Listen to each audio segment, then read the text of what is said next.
Alexa, off. All right, y'all. So hopefully this is on because there's been several times I've been talking and it ain't been on. Okay, you can hear me, right? Mic check 1 2 1 2. Okay, so y'all, I got some notes over here, so I'm gonna be looking off to the side, but I just wanted to address a frequently asked question.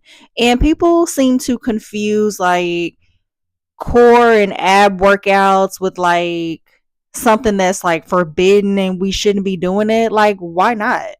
So let me just set the record straight.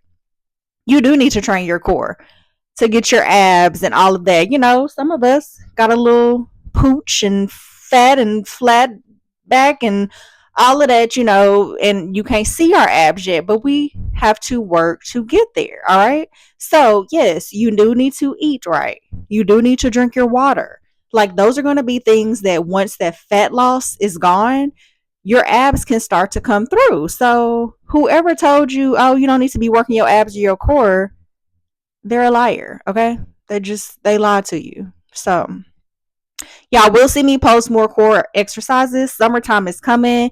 I do typically hit core like super hard April, May. I got vacation in June, so that's why.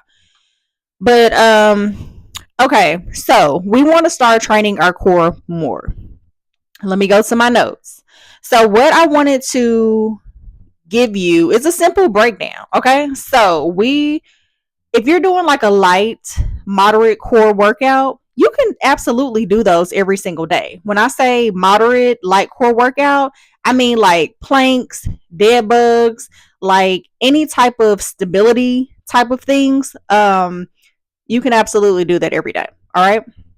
So moving on to our hardcore ab workouts, which a lot of weights, reps, like I say in order to give that muscle recovery that you need, I would only do those like 3 4 times a week, like max. Okay, because you have to give your body time to heal. I don't know what I was about to say there, but you have to give yourself and your body time to heal. Maybe that's what I was gonna say. I don't know. Let's move on.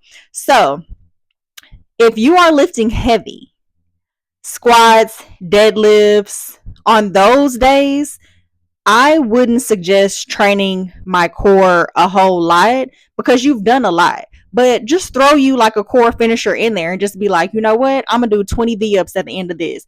I'm going to do 25 jumping jacks at the end of this, or I'm going to do 30 mountain climbers at the end of this. Like, set you a goal and that be your target for your core that day. You can always add little things like that in there. Okay. So you can definitely tweak your plan like you want it to be tweaked. I am really thinking about putting some plans together and either posting them on here, or there may be something that I post on my website and just say like, I'll write you out your core workout or your workout for like $10 a week, or you know, something like that. I don't know. I'm trying to figure it out. But before we go, like I mentioned in the beginning, core training definitely matters, okay? Your fat loss is going to be key. So what we want to do is make sure we're doing whatever it takes to lose that fat. Like I suggested on my last video, stay in the calorie deficit, go on an extra walk, get more steps in throughout the week. Like all of those things are going to matter. Okay. And trust me, I know we all busy. Like I got 2 kids and I like from sports and just work and everything like that. Like I'll be busy too, but you just got to make time. Okay. So your best core training for visible abs is to focus on weighted ab exercises. But remember, like I said, those are like 3 days a week. So your sit-ups, your cable crunches, hanging exercises, you can put on ankle weights and make it more difficult, like stuff like that, just a few times a week. That's it. And okay, so now we're on to cardio and conditioning. That definitely helps too. Your sprints, your HIIT workouts, um, CrossFit, all of that is going to equal fat burn. And that's what we're trying to do. All right. So you don't have to do a crazy amount of these. I do HIIT training 3 times a week. and that's it. I thought that I needed to be doing it 5 times a week until I got out there and I was like, baby, look, you gonna see me a few times a week and that's gonna be it. And the other days I go for a walk. I just go for a walk where I do, my core exercises and my content and post on here. That's what I'm doing those other days. All right, so last but not least, nutrition. That's the secret weapon, okay, y'all? At the end of the day, nutrition is what trumps everything.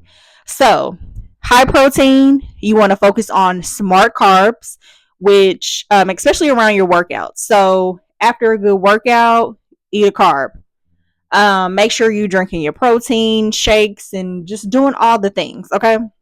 Focus on your healthy fats, and definitely you want to stay hydrated. I cannot express that enough. Stay hydrated, because I've had days where I'm like, oh, I feel like I had enough water, but my body is like, no, girl, you did not. So, short and sweet, train your abs 3 to 4 times a week, but make sure you're crushing that nutrition every single day. Okay? Every single day. Like, you can have your days where you just kind of off. Like, I had a burger a couple times last week, but I'm having to make sure that I get back on track and stay on track, because summertime is coming. And here's the thing, I'm not saying that you messed up and it's going to be hard to get back on track. Like, no, you have your day where you fell off or whatever. You just get back on the horse and just do it again. Okay. Just don't give up. So that's all I have for y'all today. I'm about to go and have my lunch, dinner, whatever. And I will see y'all in the next video. Bye.